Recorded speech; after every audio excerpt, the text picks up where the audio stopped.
Welcome to Sacrilegious Discourse. For this is what the Sovereign Lord says. Why do you need prophets to tell people who you are and what you want? If you can justify everything that the God of the Bible has done, then you can justify any of your behavior. A lot of this mentality is trickling into what is now mainstream right-wing Christianity. I am capable of empathy greater than this God of the Bible. This is a Bible that they tell kids. This is the good Lord. This is the good book. He is fantasizing about murder, mass murder. Head over to sacrilegiousdiscourse.com right now to find out how to leave us a review or support us on Patreon.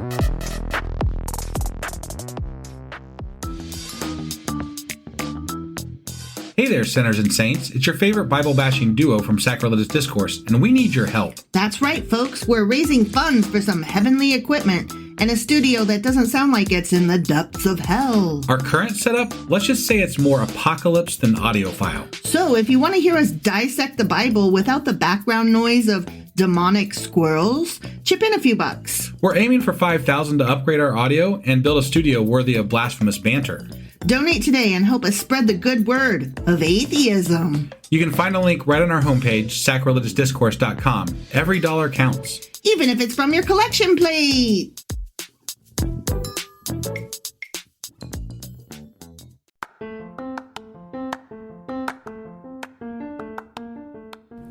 Welcome to Sacrilegious Discourse. I'm husband. And I'm wife. Together, we're reading the Bible for the very first time. We grew up without religion and wanted to know what all the fuss was about. Well, what have we learned so far? That God is a dick, and apparently some people believe in talking donkeys? We're not trying to pass ourselves off as experts. Nope, we're just reading the Bible for the first time and giving our first take reaction. If you'd like to join us in this venture, you might consider starting at episode 1. Otherwise, jump in wherever you like. All right, let's go read the Bible. Yeah, let's get to it. Husband! Wife! Do you not remember where we are because we're in Psalms? We're in Psalms, but we're past the David shit and we're into chorus people. False. Wait, what? Oh, that's right. There was another person. Sometimes we are in David, though. Sometime, okay. Today we're back in David. But Well, yeah, fuck. Asaph was the other guy. Asaph, yeah, that's the one. I like to call him Asaph Rocky. Is that what you like to call him? You've never heard of Asaph Rocky, have you? No. He's a rapper. He's quite famous.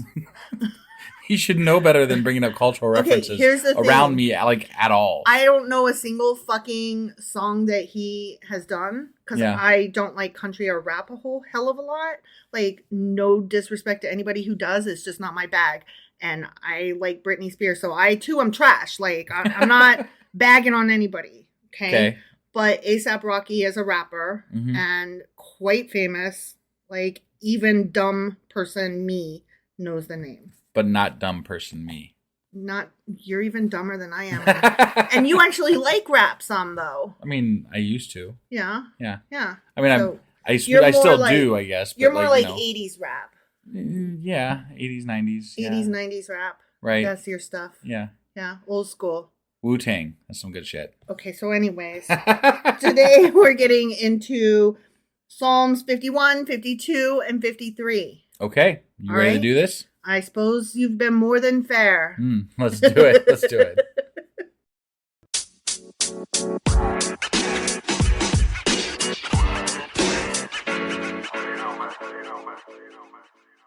Okay, so we are back and we're going to read Psalm 51 now. Okay. Are you ready for this? I'm so ready for this. I'm the readiest I've ever been readied. I don't believe you, but I'm going to read anyway. I'm readies, even. Readies. Yeah. Ready, steady, rock, Go. rock, steady, Eddie. Okay. For the director of music, a psalm of David. I'm sorry to disappoint okay, we're back to you. David. Yeah. When the prophet Nathan came to him after David had committed adultery with Bathsheba. That's that's part of the supra text. God really liked David, and he fucked up a lot. He was a shit. Yeah, he was. He did some good stuff. He was smart, but he was a shit. I guess. He was a shit. But mostly he killed people and cheated on. All them guys were shits. And had, actually he had lots of wives too. He did. They were all shits. And he treated Michael like crap. Yeah, he did. Whatever their name was. Micah, Mike. Mikkel. I don't know, but we called her Michael. We did. We called her Michael because the main character on Star Trek Discovery is Michael. Right. And we just thought it was fun. It feels good. Yeah. It feels good. All right. I'm going to read this now. Okay. Okay? Mm-hmm. So this is David. Yeah, David. Bathsheba. Guilt. Nathan. Guilt. Okay? Yeah. Have mercy on me, O God, according to your unfailing love, according to your great compassion. Blot out my transgressions. Wash away all my iniquity and cleanse me from my sin. Calgon, take me away. Wait. Hold on. This is after he fucked Bathsheba, right? Yeah, and got her preggers and... But is this after he plotted to have her husband killed? Probably, yeah. I mean, because it was a long process. Like, at what point did he actually feel this guilt? Later. Okay, all right. You totally blew over my Calgon, take me away. Yeah, I'm sorry. That was pretty good, though, yeah. I mean, if they get the reference. Fuck off. I just found out that two of the people that interact with us on Discord, which is where you should be. Yeah. They also don't know my Star Wars references. Yep. And so I need more of you to get on Discord once a week on Tuesdays to join us in conversation so that I don't feel so lonely. Mm-hmm. Yeah. In all my Star Wars dorkiness. Right. Okay. Anyways, continuing. Yes. For I know my transgressions, and my sin is always before me. Against you and you only. Sorry, it was you and you only. Yeah. And it was hard to read. Have I sinned? Only against you have I sinned. Right, because... False, what? You lying ass. And done what is evil in your sight, so that you are proved right when you speak, and justified when you judge. Surely I was sinful at birth. Sinful from the time my mother conceived me. Well, there's the original sin, right? Gross. Or whatever. This is bullshit and I hate it. Surely you desire truth in the inner parts. You teach me wisdom in the inmost place. Okay. Okay. Cleanse me with hyssop, and I will be clean. Okay. Wash me, and I will be whiter than snow. Let me hear joy and gladness. Let the bones you have crushed rejoice. Hide your face from my sins and blot out my iniquity. Create in me a pure heart, O God, and renew a steadfast spirit within me. Do not cast me from your presence or take your Holy Spirit from me. Restore to me the joy of your salvation and grant me a willing spirit to sustain me. Okay. Then I will teach transgressors your ways, and sinners will turn back to you. Wait, hold on. He requires to be forgiven, and then he'll teach them his ways. If you will forgive me, then I will go and sing your praises to everybody and lead more people to you. Otherwise, that sounds like a fuck bullshit off. deal for God. Because God's like, fuck you. You just fucking do it or I kill you. Right? Like, according to... Because I'm God. Right. Because I'm Batman.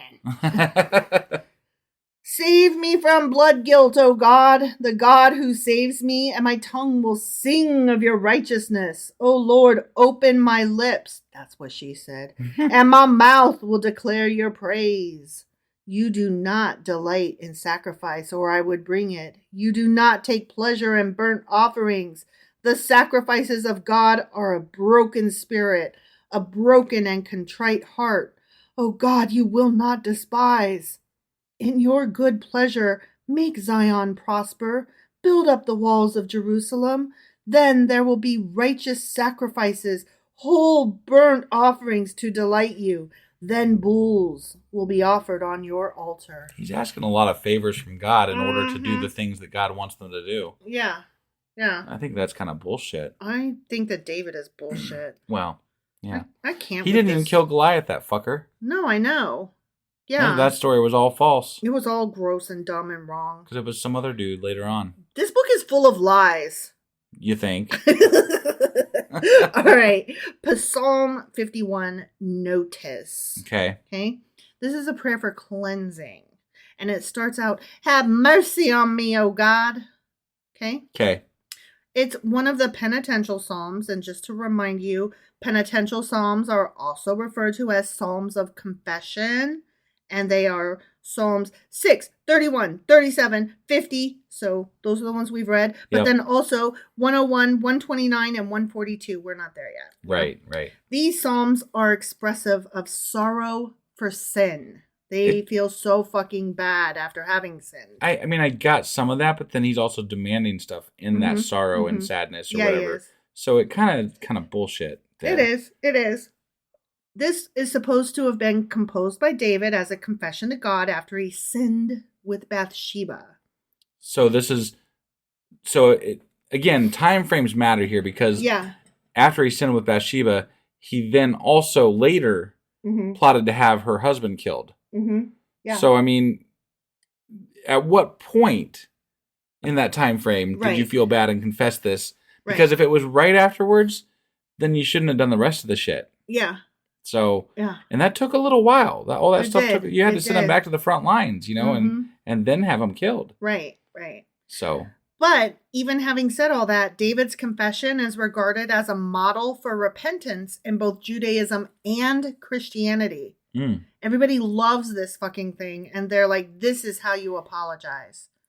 And I'm like, "Is it though?" I didn't think it was that great. Yeah. If you Google how to properly apologize, I don't think it follows that model. It doesn't. But there are actual psychology written rules of what makes a good apology. Right. This does not follow it in any way whatsoever. This is a shitty apology. I'm sorry you feel that way. Get the fuck out of here. Whatever. Okay. So anyway, this is bad and wrong. One midrash, midrash being writings about the Torah, states that one who acknowledges that he has sinned and is fearful and prays to God about it, as David did, will be forgiven. So unless God chooses to kill you before you do that. Right. But if you beat him to the punch, so to speak, and you not just say sorry, you have to actually be afraid and be acting sorry. Sure. And you have to be praying a lot. Okay. And be like, "Oh God, I have so sinned. Please find it in." Is this where you have to wear the sackcloth and get down on you put your head in the dirt and tear stuff? your hair, rend your hair. Tear your clothes too. Tear your clothes and rend your hair. Yeah. Whatever. Anyway, some refer to this psalm as the sinner's guide, as it shows the sinner how to return to God's grace. Okay. But now we're going to talk about a couple of other things in this one. Okay. This one was a little bit heavy. Okay. Oh, I gasped. See, so excited. Some see parallels between Psalm 51 and the ancient Egyptian ritual called opening of the mouth ceremony. Okay. And then I was like, what the fuck is that? Yeah. Obviously. Right? So I had to go rabbit hole that shit. Right. Okay. So the opening of the mouth ceremony was an ancient Egyptian ritual described in certain funerary texts. Okay. And it was believed to give the deceased their fundamental senses to carry out tasks in the afterlife. And various practices were conducted on the corpse, including the use of specific instruments to touch body parts like the mouth and eyes. So it's like when you imagine an Egyptian funeral and they're stuffing the body and wrapping it and mummifying it and doing all the things and leaving the gold coins and stuff. So it's got all these different things that it can take with it into the afterlife. Sure. As one imagines an Egyptian funeral, right? Sure.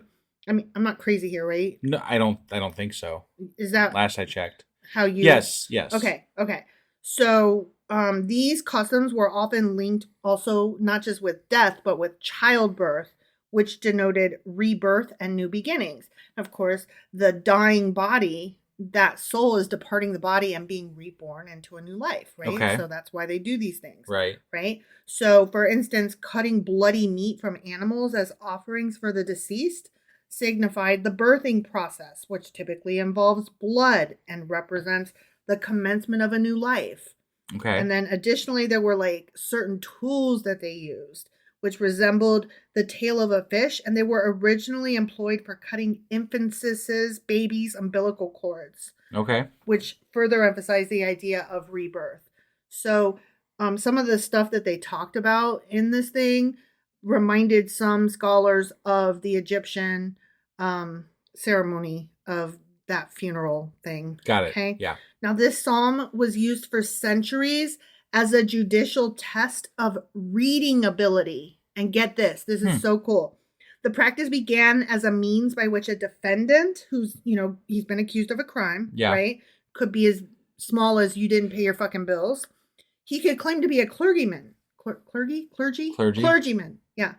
And thus was subject only to ecclesiastical courts and was not subject to the power of civil courts. Okay. So the passage traditionally used for the literacy test was the first verse of this psalm, Psalm 51. Got it. Okay. Yeah. So an illiterate person who's, going to jail for whatever small, stupid thing that he might have done, or maybe a big thing, but sure, could have been something small. Yeah. If he memorized this psalm, he could also claim the benefit of clergy. And then, so because of that, Psalm 51 became known as the neck verse, because knowing it could save one's neck by transferring one's case from a secular court where hanging was a likely sentence, because, just hang everybody. Right. Right? Yeah. Where, like I said, where hanging was a likely sentence, it would change it from that court to an ecclesiastical court where both the methods of trial and the sentences given were more lenient.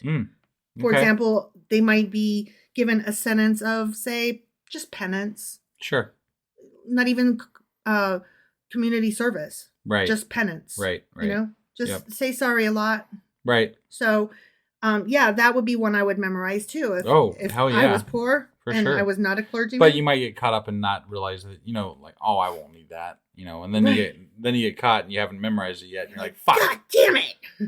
Yeah. So it has been suggested that verse 7, purge me with hyssop.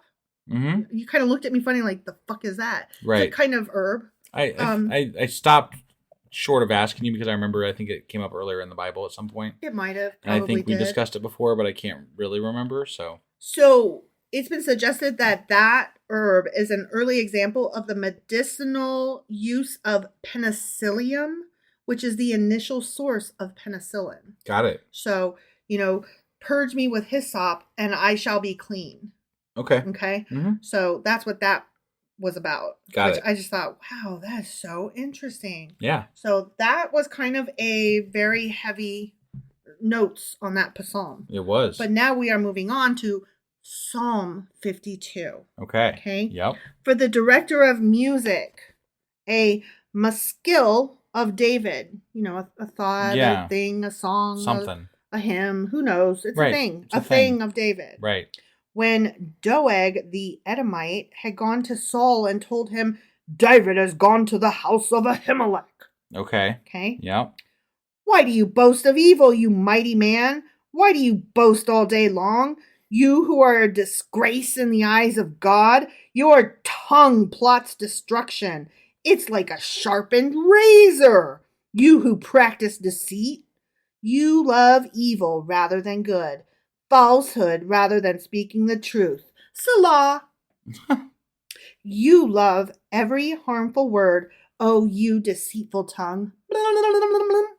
Surely God will bring you down to everlasting ruin. He will snatch you up and tear you from your fucking tent. He will uproot you from the land of the living. Salah. This is a real friendly fucking psalm. Yeah, it is. That's why I'm reading it like a real snot would. Yeah. The righteous will see and fear. They will laugh at him, saying, here now is the man who did not make God his stronghold, but trusted in his great wealth and grew strong by destroying others. But I am like an olive tree flourishing in the house of God. I'm so pretty, oh so pretty. I trust in God's unfailing love forever and ever. I will praise you forever for what you have done. This is so nice. In your name I will hope, for your name is good. I will praise you in the presence of your saints. Boom. How about that? So, fuck you, fuck you, fuck you. You suck ass. You're a complete asshole. Man, you suck. You don't praise God. You're going to die. You are scum. I hope you get poison and sit on a rusty nail. But I love God. I'm awesome, right? Yeah. Wouldn't you like to be my friend? Yeah. So Psalm 52 is about the futility of boastful wickedness. Not just wickedness, but Trumpian boastful wickedness. Okay. Sure. Right? And it starts out, why boastest thou thyself in mischief, O mighty man? This psalm is said to have been written when Doeg the Edomite went and told Saul, David has gone to the house of Ahimelech. In this psalm, David criticizes those who use their talents for evil. Okay. So David is supposed to have written this, right? Yeah, right. Yeah, okay. It was conditionally classified as an individual psalm of trust, one that demonstrates an expression of trust or confidence in Yahweh's assistance to the petitioner. Okay, so now we're moving on to Psalm 53. Ready? I am ready. Okay. For the director of music, according to a maskil of David. There's a lot of H's and L. There's a lot of A's. A lot of A's. It's. Can I see it? I'm just curious. Whoa. Mahalath. Okay. It's a maskil of David. Okay. You don't know. Okay. Yeah. Okay. Mahalath. Okay. Well, there's like 4 A's in there. Whatever. There's 3. There's 3, 4, whatever. Anyways, you want to read? No, I don't. I mean, I just wanted to see what you were mahalaling about. It's more fun to say it. Oh, okay. All right. Yeah. The fool says in his heart, there is no God. I'm a fool. Sign me up. Me too. Honey, are you a fool? I'm a fool. I'm a fool too. Want to get married? I need to make a t-shirt that says I'm a fool. Do you want to marry me? Yeah, sure. Okay. Wait. That did not sound... We're already married. It didn't sound enthusiastic. Let's try it again. Hey, I'm a fool. Are you a fool? Yes, I am. Would you like to marry me? Fuck yeah. Goddamn right you do. Okay. So there's no God, says the fool, right? They are corrupt and their ways are vile. There is no one who does good. Ugh. God looks down from heaven on the sons of men to see if there are any who understand, any who seek God. Everyone is turned away. My goodness. They have together become corrupt. I mean, can you even? There is no one who does good. Not even one. Those damn people. Not even one. Humans. What? Jesus. Not even one? No help for them. Oh my. We should just flood the planet and start over. You tried that, I think. Right. Will the evildoers never learn? Those who devour my people as men eat bread, and who do not call on God? There they were, overwhelmed with dread, where there was nothing to dread. God scattered the bones of those who attacked you. You put them to shame, for God despised them. You know, I don't really care what you do with my bones after you kill me. Right, because here's the thing. You can scatter them, you can stack them, whatever. I don't give a Shattered, shit. scattered, smothered. Yeah, there you go. Here's the thing, okay? Either you're right, in which case my body's only a shell and my soul has gone on to somewhere else. Sure. Either hell, damnation, or heaven, whatever. Right. Right? Or I'm right and it's still just a fucking shell. So either way, science or religion, my body is fucking worthless. Mm-hmm. Yeah. Okay, yeah. Oh, that salvation for Israel would come out of Zion. When God restores the fortunes of his people, let Jacob rejoice and Israel be glad. The end. Okay. That's my favorite stuff. Okay. So here are my notes on Psalm 53. Okay. The folly and wickedness of men. Okay. Yeah. It starts out, the fool hath said in his heart, there is no God. There is no God. There is no God. I don't even say it in my heart. I say it out loud. I say it in my heart, in my brain. I say it in my toes. I say it on Twitter. I say it also on Twitter. No, I don't, because I don't get on Twitter. I say it on Discord. If y'all join us there, you'd see. Right? Get on Discord, motherfuckers. Okay, anyway, this Psalm number 53 is nearly identical to Psalm 14. It's a lament to the destruction of the first temple. 14 was. Okay. But that's because 14 uses the covenant name of God, Yahweh, with all the missing letters. Yeah. Typical of the Psalms in Book 1 of Psalms. Psalms Book 1. Okay. Right? Yep. Okay. Modern interpreters classify this psalm as a lament to the destruction of the second temple. Okay. And this Psalm, Psalm 53, uses Elohim, which is typical of the Psalms in book 2, which is where we are, which is Psalms 42 through 72. Okay. Yeah. Another difference between these two Psalms is that there is a reference to a refuge for the poor in Psalm 14, so earlier on. Mm-hmm. But that little line is missing from Psalm 53. Got it. What's really funny is that somewhere in the New Testament, and I forgot to care, so I didn't write the note down. Right. Somebody quotes, like one of those Matthew, Mark, Luke, John, Peter, Paul, and Mary kind of guys. Like one of them people. Yeah. Quotes either 14 or 53. And because they're fucking identical-ish, we don't know which one they're quoting. Oh, yeah. Yeah. So Nifty. like, way to cite your source, dudes. Right. So that is the end of those 3 Psalms and my notes on them. Okay. Sounds good. Okay. So that's all we got for tonight. And let's see. We will be back tomorrow with Psalms 54, 55, and 56. All right. We'll see you guys then. Yep. Bye.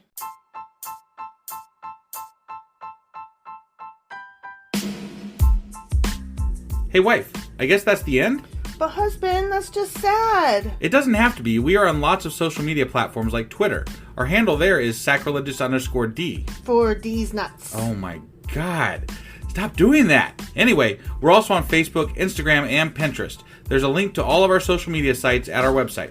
Ooh, we have a website? Yeah, it's sacrilegiousdiscourse.com, where you can also find a link to our merch shop. We have a merch shop? Yep, we have podcast-themed clothing, mugs, notebooks, and more, as well as an atheist and science-themed products. Wow, our fans should really go check that out right now. Definitely. They can get in touch with us by sending an email to sacrilegiousdiscourse@gmail.com. But before they do that, we could really use some help. Oh yeah? With what? Well, it's not free running the podcast, and we need some financial support in order to get better equipment, which will free up time so we can concentrate on our podcast and our fans. Okay, so what should they do?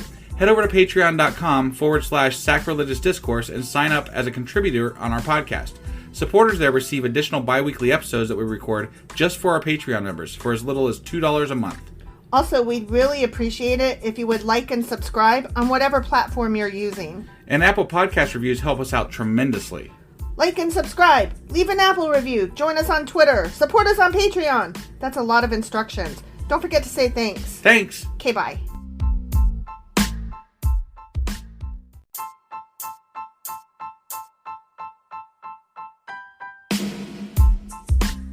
Hey, wife. I guess that's the end?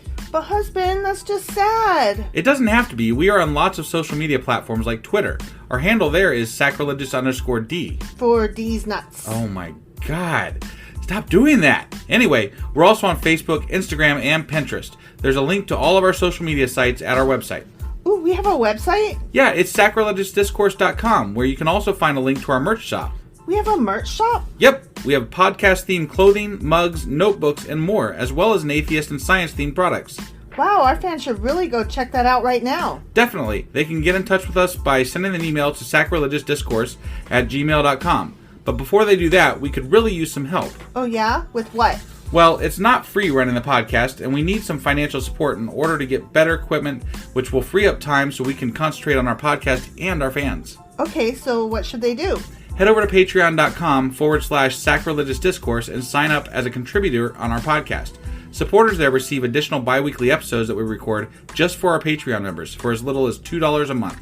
Also, we'd really appreciate it if you would like and subscribe on whatever platform you're using. And Apple Podcast reviews help us out tremendously. Like and subscribe. Leave an Apple review. Join us on Twitter. Support us on Patreon. That's a lot of instructions. Don't forget to say thanks. Thanks. Okay, bye.